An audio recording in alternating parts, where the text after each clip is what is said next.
Okay, here's the new Bluetee AC60 with LiPo4 battery na. Ibig sabihin pag LiPo4 battery, so yan, is increased power output. Usually ang advantage ng LiPo4 battery, tsaka fast charging na din, reduce weight na rin, at tsaka longer na rin yung lifetime. So ito, this is a 600 watts na power station. So which is pwede mong gamitin for charging ng mga phones, pwede kang mag-charge ng mga drones. So usually magandang gamitin tong AC60 pagka nasa outdoor ka, kasi it's number 1, IP65 rating na siya. One thing is dust proof siya, so kahit madumihan siya ng ganyan,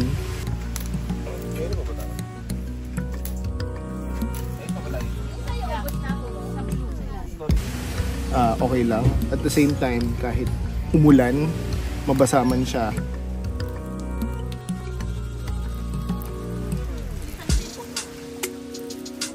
pwede ba ito sa tip? May chopping board ba tayo? Safe pa rin yung unit ninyo.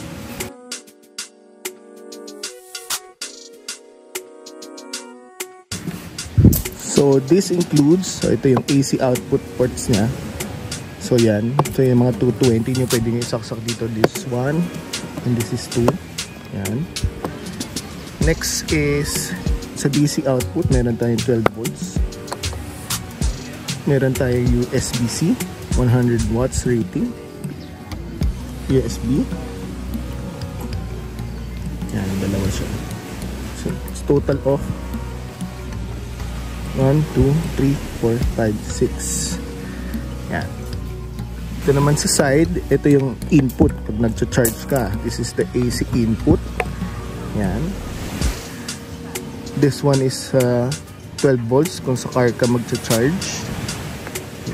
Yan siya. Ito naman is ground niya. So I think yung ginagamit din sa solar, itong port na ito. So yan yung mga input niya for charging purposes. On the other side, meron naman tayong dalawang port. So these are used for expandable battery. So ang pwede mo ilagay dito yung Bluetee B80, which is meron siyang expansion battery na additional na 806 watt hours yung B80 na yun. And sa likod, meron siyang ilaw, yung pinaka-light, LED, and SOS.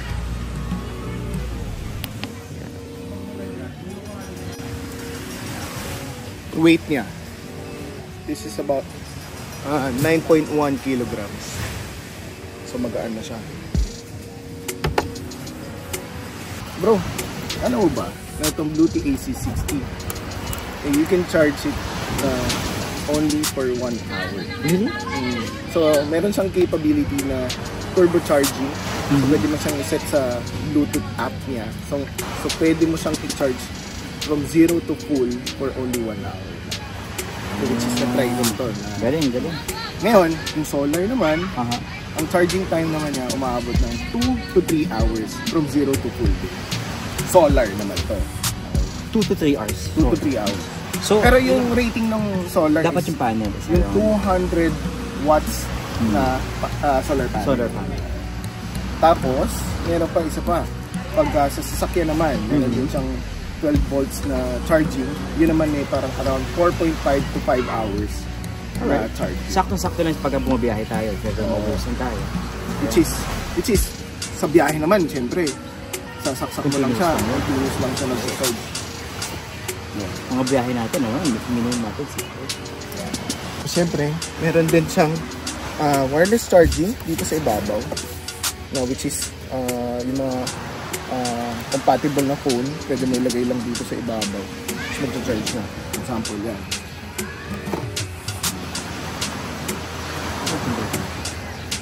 Siyempre, on natin. Easy.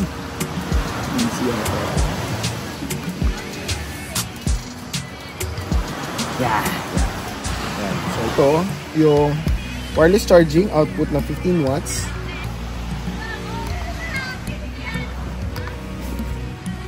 Yun. So yan, wireless charging na siya. Okay? Alam mo ba na ang operating ng isang Bluetooth AC60 sobrang tahimik. So nag-work lang siya around 35 to 45 decibel. So sobrang silent ka. So hindi ka magagambala sa camping. Tapos maganda din, may exhaust siya. May exhaust siya. Tapos tagusan yan. Which is yan yung, diba, usually yan yung pinakamaingay eh. Pinaka-fan niya talaga eh. So ngayon, dahil in-improve ni Bluetooth yung fan niya, so ngayon 35 to 45 decibels na lang siya. So hindi mo na masyado maririnig na nag-work siya. Mas mahalaga talaga sa mga battery or mga ganitong power station talaga yung exhaust. Kasi actually, ang sira talaga ng battery is basically the heat. Yung init talaga. So which is, ayan, meron siyang tagusan yung exhaust niya. So hihigop yata siya dito or hihigop siya dito tapos ilalagay siya dito. Tapos I have to commend. Ganda nung build. Ang ganda nung design. Actually, I do have a Blue Yeti of my own. So, ito, superior talaga yung design niya. Alam mo, durable. Tapos ayun, syempre, waterproof. Ang galing. True. Tapos ito, controllable na din siya via Bluetooth app. So, meron siyang remote control na pwede mong i-control lahat sa phone mo. Pwede mo siyang i-on, pwede mo siyang i-set ng powerlifting mode. So, yung powerlifting mode from a 600 watts, kaya ka na ngayon mag-try or for a short period of time, pwede ka magsaksak ng more than 600 watts. So, for example, nasa camp ka, kailangan mo magpakulo ng tubig using yung water heater or yung kettle mo. So, usually, ang rating nun around 1,200 watts. Or minsan, blender, maabot ng 800 watts. Saksak mo siya, tatakbo siya. Using the powerlifting na feature niya. Yun ang maganda sa akin. Pero syempre, dumadating pa rin tayo dun sa makikita mo talaga magde-drain at magde-drain yung battery niya. Pero still, mabibigyan niya ng power yung kailangan mo for a minimum. Still capable. Oo, capable ka. Hindi ka mabibitin mo rin. Yes. So, 600 watts to, no? So, 600 watts na 403 watt hours. Okay. Tapos, gaano katagal to? Okay, so usually, sa small type of power station na katulad ng AC60, so, for example na lang, mag-charge ka ng phone. Kaya niya mag-charge ng phone for about 21 full batteries ng cellphone bago siya maubos. Alright. At the same time, kung nasa mga camping site ka, camp light, kailangan mag-charge ng mga camping lights mo. At least 21 full charge din ng mga camping lights kaya niya. Tapos kung meron ka man mini fridge, di ba? Sa campsite, meron tayong mga mini fridge natin. So, pwede niyang patakbuhin yung mini fridge mo for about 5 hours.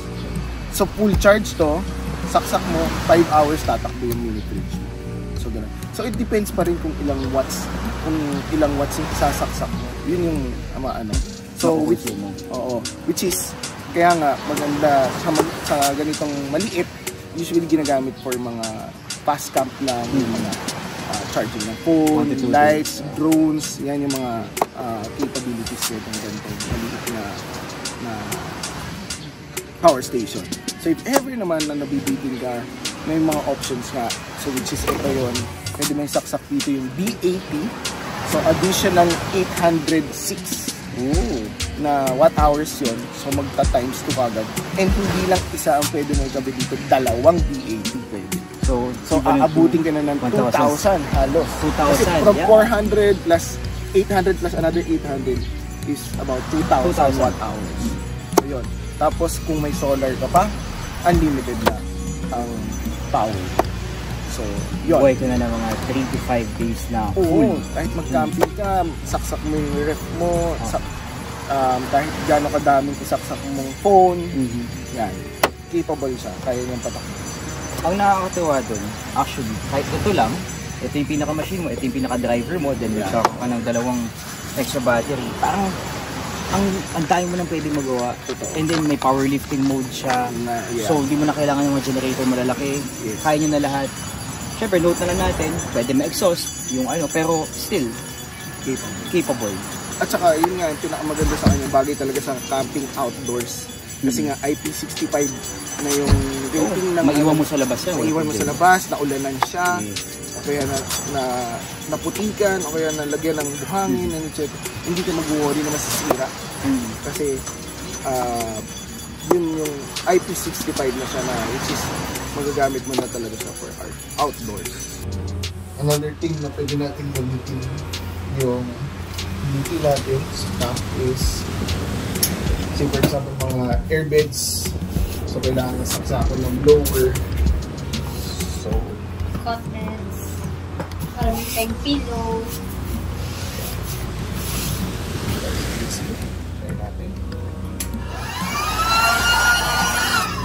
126 watts.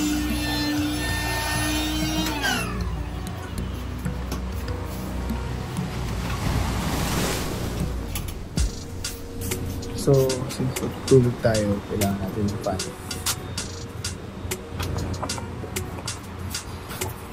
Okay. So, yung fan. Then, of course, cellphone.